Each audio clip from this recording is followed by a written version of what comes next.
श्रेया नाम की एक लड़की थी। बचपन से ही उसके बाल एकदम लाल रंग के थे। हर कोई उसे देखकर चौंक जाता था, क्योंकि श्रेया के घर में और किसी के बाल लाल रंग के नहीं थे। गांव में सबको लगता था कि श्रेया के बाल खून जैसे इतने लाल किस लिए हैं, क्योंकि वो चुड़ैल की बेटी है। जब श्रेया पैदा हुई, उसी के बाद उसके पापा और दादा दादी सबकी एक एक्सीडेंट में मौत हो गई।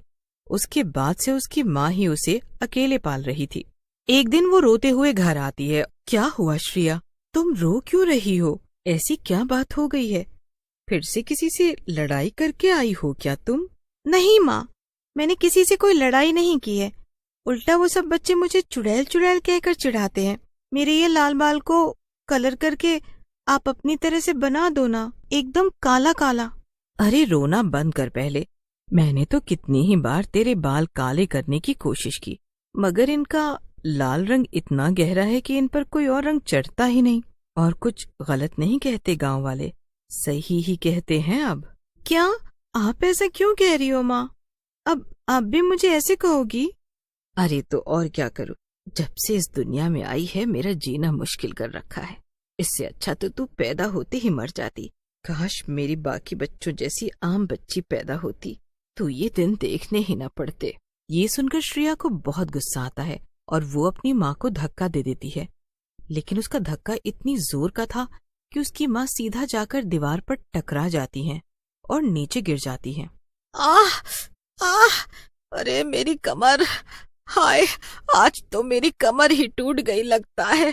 श्रेया की माँ सरिता की ऐसे रोने की आवाज सुनकर आसपास के सभी पड़ोसी घर आ जाते हैं और वो अपने सामने का नजारा देखकर हैरान रह जाते हैं। छोटी श्रेया की आंखें उसके बालों की तरह एकदम लाल लाल थीं और वो गुस्से में अपनी माँ की तरफ देख रही थी। अरे आज तो इसने अपनी माँ को धक्का दिया है, देखना कल को ये और भी खतरनाक हो जाएगी। इससे हम सभी को खतरा है। लेकिन अचानक से वो पहली जैसी हो जाती है।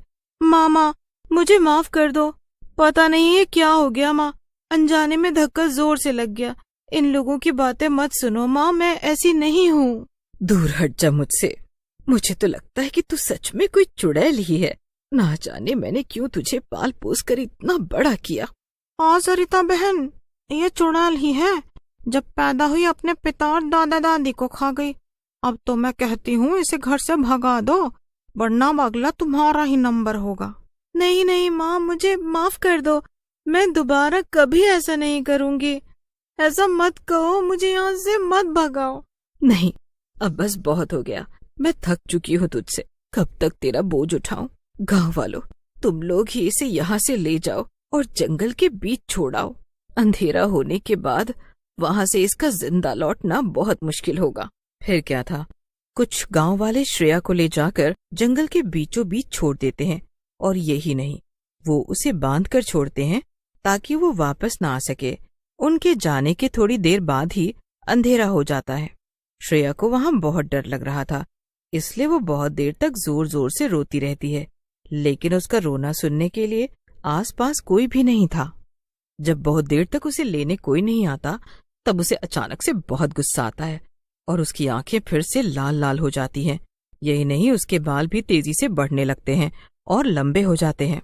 श्रेया एक ही झटके में अपनी ताकत से वो रस्सी को तोड़ देती है जिससे वो बंधी थी। ये मुझे क्या हो रहा है?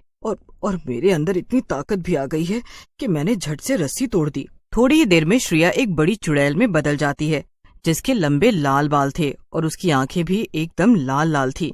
उसे कुछ भी समझ नहीं आ रहा था कि उसके साथ क्या हो रहा है, मगर वो बस किसी इंसान को मारकर खाना चाहती थी, क्योंकि उसे बहुत तेज भूख लग रही थी। अब मैं क्या करूं?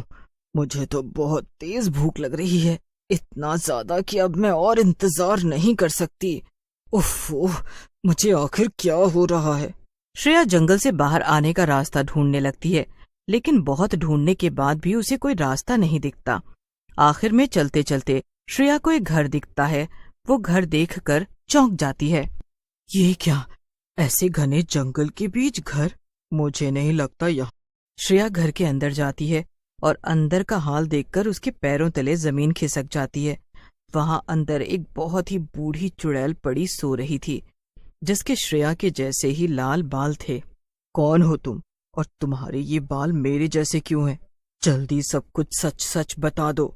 श्रेया की आवाज सुनकर बूढ़ी चुड़ैल जग जाती है। वो जैसे ही श्रेया को देखती है, खुशी के मारे उसे गले से लगा लेती है। बेटा, तुम आ गई। मैं तो इतनी बूढ़ी और कमजोर हो चुकी हूँ कि शायद कभी तुम्हें ढूंढने गांव तक न आ पाती, लेकिन आखिरकार तुम खुद ही अपनी माँ के पास चली आई। क्या? माँ? मैं तुम्हारी बेटी हूँ? मगर मेरी माँ तो गांव में है। क्या? नहीं बेटा, वो तेरी असली माँ नहीं है।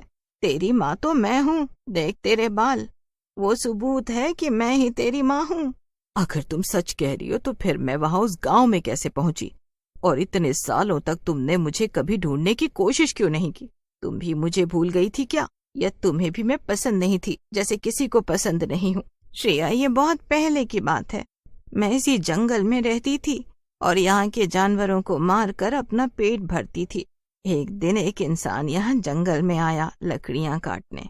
मैं उसे देखकर डर गई कि कहीं ये मुझे नुकसान न पहुँचाए, इसीलिए मैं उसे मार नहीं जा रही थी। मगर उसने मुझे यकीन दिलाया कि वो मुझे कोई नुकसान नहीं पहुँचाएगा। फिर वो अक्सर यहाँ लकड़ियाँ काटने आने लगा और धीमे धीमे मुझे उससे प्यार हो गया। फिर एक दिन तुम इस दुनिया में आई, मगर उस आदमी को ये डर था कि अगर उसकी बेटी यहाँ मेरे पास रही तो मेरे जैसे ही बन जाएगी, इसीलिए उसने मुझे बहुत मारा और बेहोश कर दिया और तुम्हें चुरा कर वो गाँव में ले गया। और इसलिए उसने तुम्हें किसी घर में छिपा दिया और उस घर में जो बच्चा पैदा हुआ उसे मेरे पास ले आया और वो मुझसे कहने लगा कि वो दूसरा बच्चा मेरा बच्चा था। लेकिन मैं सच जानती थी, इसलिए मैंने उस आदमी और उस बच्चे दोनों को ही मार दिया। क्या ये सच है? देखो, अगर तुम झूठ बोल रही हो ना तो तुम्हारी खैर नहीं। इससे पहले कि श्रेया कुछ कहती, चुड़ैल जादू करती है और अपनी सारी बची हुई शक्तियां श्रेया के अंदर डाल देती है। ऐसा करते ही वो खुद हवा में गायब हो जाती है। ये क्या हो रहा है? तो क्या अब सच में मैं एक चुड़ैल हूँ? जिसका सभी गांव वालों को डर था, मैं वही हूँ। लेकिन नहीं, उन्होंने मेरे साथ ठीक नहीं किया। अब मैं उन सबको जाकर खत्म कर दूंगी, और सबसे पहले उस माँ को। श्रेया जल्दी से गांव पहुंचती है और हर तरफ अपनी माँ को ढूंढने लगती है, मगर उसे उसकी माँ कहीं नहीं दिखती, ना अपने घर में ना गांव में। कब से ढूंढे जा रही हूँ मगर वो तो कहीं मिल ही नहीं रही। अब तो मुझे और भी ज्यादा गुस्सा आ रहा है। धीमे धीमे श्रेया का गुस्सा बहुत ज्यादा बढ़ जाता है और वो पूरे गांव में तबाही मचा देती है। वो हर गांव वाले को मार देती है और घरों में अपनी शक्तियों से आग लगा देती है। तभी उसे एक औरत दिखाई देती है। वो उसे मारने के लिए आगे बढ़ती ही है कि तभी वो औरत श्रेया से कहती है, नहीं नहीं, रुक जाओ, मुझे छोड़ दो। तुम तो अपनी माँ को ढूंढ रही हो ना, मुझे पता है वो कहाँ है। क्या? तुझे पता है तो जल्दी बताना, कहाँ है वो? मैं कब से उसे ढूंढ रही हूँ। वो जब सब गांव वाले उसकी बच्ची को लेकर जंगल में छोड़ आए थे, उसके थोड़ी देर बाद ही वो दौड़ते हुए जंगल में गई। पता नहीं क्यों वो तुम्हें वहीं मिलेगी। ये सुनकर श्रेया चौंक जाती है। वो सीधा जंगल की तरफ भागती है और अपनी माँ को मारने के लिए उसे ढूंढने लगती है। थोड़ी ही देर में उसे जंगल में अपनी माँ की आवाज सुनाई देती है। वो धीरे से उस आवाज के पीछे जाती है। श्रेया एक पेड़ के पीछे छिपकर अपनी माँ को देखने लगती है। उसकी माँ थक कर जमीन पर बैठ जाती है और जोर जोर से रोने लगती है। हे भगवान, मुझसे कितनी बड़ी गलती हो गई। ये मैंने क्या कर दिया?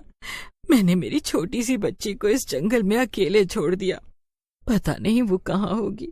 उसे बिना लिए तो मैं इस जंगल से बाहर नहीं जा पाऊंगी। श्रेया को अपनी माँ को ऐसा रोता हुआ देखकर खुद भी रोना आ जाता है और अचानक से वो वापस वही छोटी सी बच्ची श्रेया बन जाती है। वो भागते हुए अपनी माँ के गले लग जाती है।